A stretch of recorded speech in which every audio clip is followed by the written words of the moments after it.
Now see, I've already pulled it up. I've got it up right now and I just rolled it up. Just rolled up there, ready to be installed when I get ready to install it. And I was going to let this, I've only put this, the third and fourth coat on here a day ago, and I want this to dry out 100%. It's probably dry here fine now, but I'm going to let it dry for another day. And I'm going to talk about what else can we use this Tyvek for. If you've already got an existing house and you're like, hey, Joe, that's fine, Tyvek is the way to go, or use that other material. But, you know, my house is already built. I don't have a deck like yours. It kind of makes sense to put it on the deck. I'm curious to see how you're going to do that, Joe. But what else could we use this for? Well, I'm going to show you right now. See, here's the outside fire pit. And she wanted it covered. That way nothing leaks in here. I don't think anything's going to leak in here anyways, but she was concerned about it, especially if snow gets on here and we want to brush it off. I can just lay a piece on there, cut it long, fold it underneath here, tie it with that same wrap. And we can take these cushions in. I can wrap these chairs if I want. And this floor, this rug, this nice rug, I mean, it's designed to be on the outside, but it's going to get dirty with it raining and snowing on it, more than likely. And I was thinking about taking a piece and cutting it and putting it out over this floor, unrolling it, tilting this up, pushing it under there, tilting the other side, pushing it under there, and then set it on here. Granted, once I do that, we're not going to really use the outside deck much, and then my concern would be if it's on the floor and you walk out here and still want to use this area, let's say on a night where you just want to get out here and use the fire pit, we'd have to pull that plastic, that Tyvek paper off of here, and then we'd have to gingerly walk on this to make sure we didn't slip on this. So, you know, we could put it on here, or like I say, put it on the chairs, put it on this. You don't even have to put it on the floor if you don't want it. And then I can cut it and fold it over the tops of these if I don't want snow to get in here or rain. Granted, these containers, I ended up having to drill some holes in them. We had trees in them before, and the trees got kind of corroded, and I took them out and I thought, hey, I'll clean this up, and I don't know where we're going to use these. Put these fake ones in here and tied them up against this little side deal. So I could wrap that with Tyvek if I wanted and leave it out here. I could wrap that one so it doesn't mess up all this other stuff. If I want, I can wrap it over that, take that in, whatever I want to do with that. So there's a couple different things. This was where she was going to put the Weber cover over this. $82 for the Weber cover. I just put one piece of Tyvek and call it good. Tie it down, and she said, I want it so that I can lift it off later.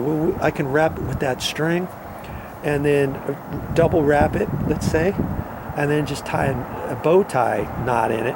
Pull it off, roll it up, fold it up, roll it up, and put it. I just slip it underneath here if I want, you know, for storage. And then when we want it, pull it back out, put it back on there. Put it so that it's just the white bit and not the part that says Tyvek. Okay, so there's a couple different ideas. You can also use it for a painter's drop on the, you know, this long strip that I was showing you, and you can cut it longer and use it for you know, tarps. If you got an area that needs to be tarped off, okay, the tarp, if you use it as a tarp, it's not going to have grommet holes in it. I mean, I guess you could put grommet holes in it if you want it, and then use it as your tarp forever more.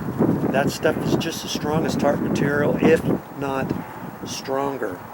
So there's a few tips for you when using that Tyvek other than putting it on a wall.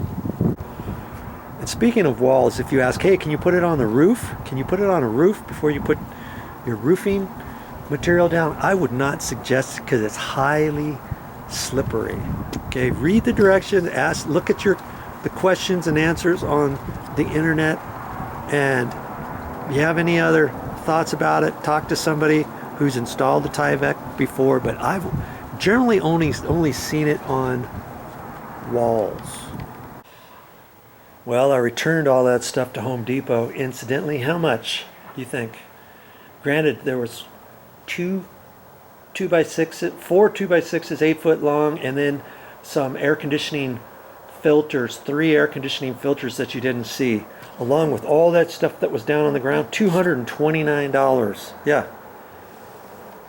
And so I used that money to purchase some other things at Home Depot.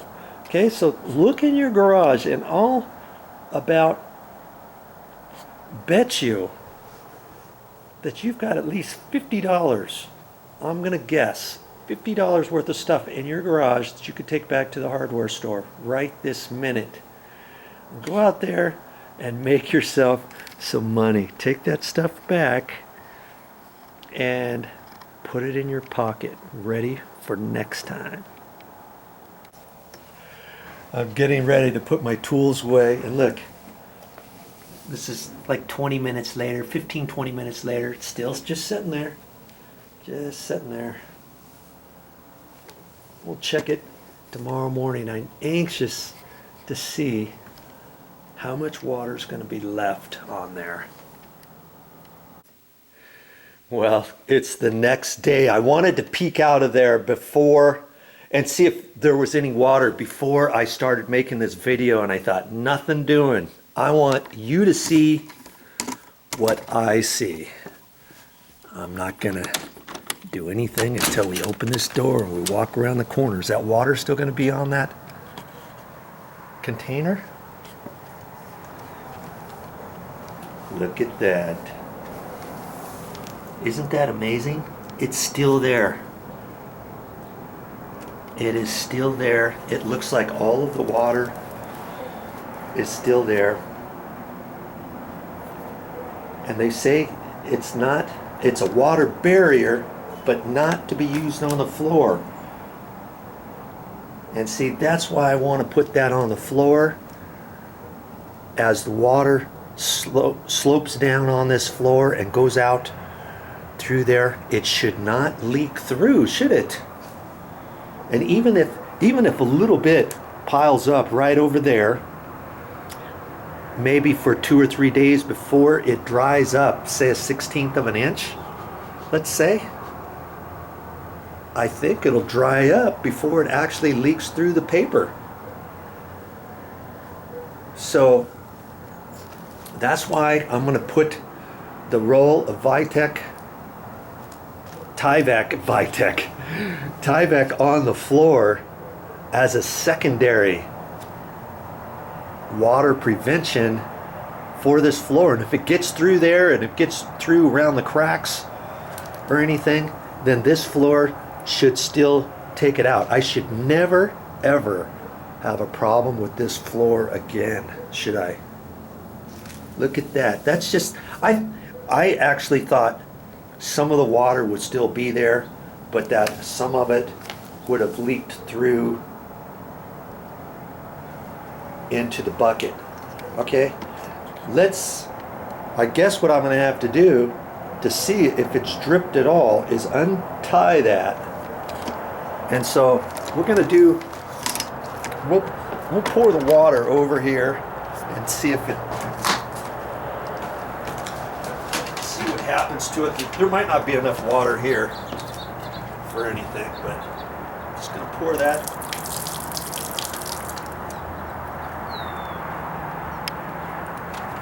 Right there. I should pour a little bit more to mimic it raining, you know, to see what's going to actually happen right there. It's standing still right there, isn't it?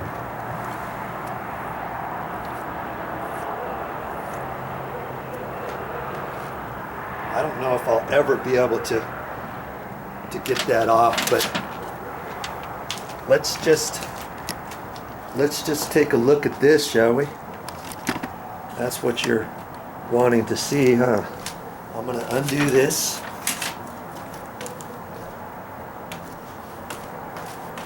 And we're going to see if any remnants of water is in this bucket. And see, you can undo that. I just twisted this really super tight and then pushed it through. Okay, a moment of truth. Lift that off of there, make sure none of that water comes on there. Look at that. Not a drop, not anything. Dry as a bone. Dry as a bone. Isn't that amazing stuff? And they say, you know, that this Tyvek breathes. When you have it on the wall, it'll still breathe the air right through this paper, but yet it doesn't allow water to go through it. See how it drips off of there?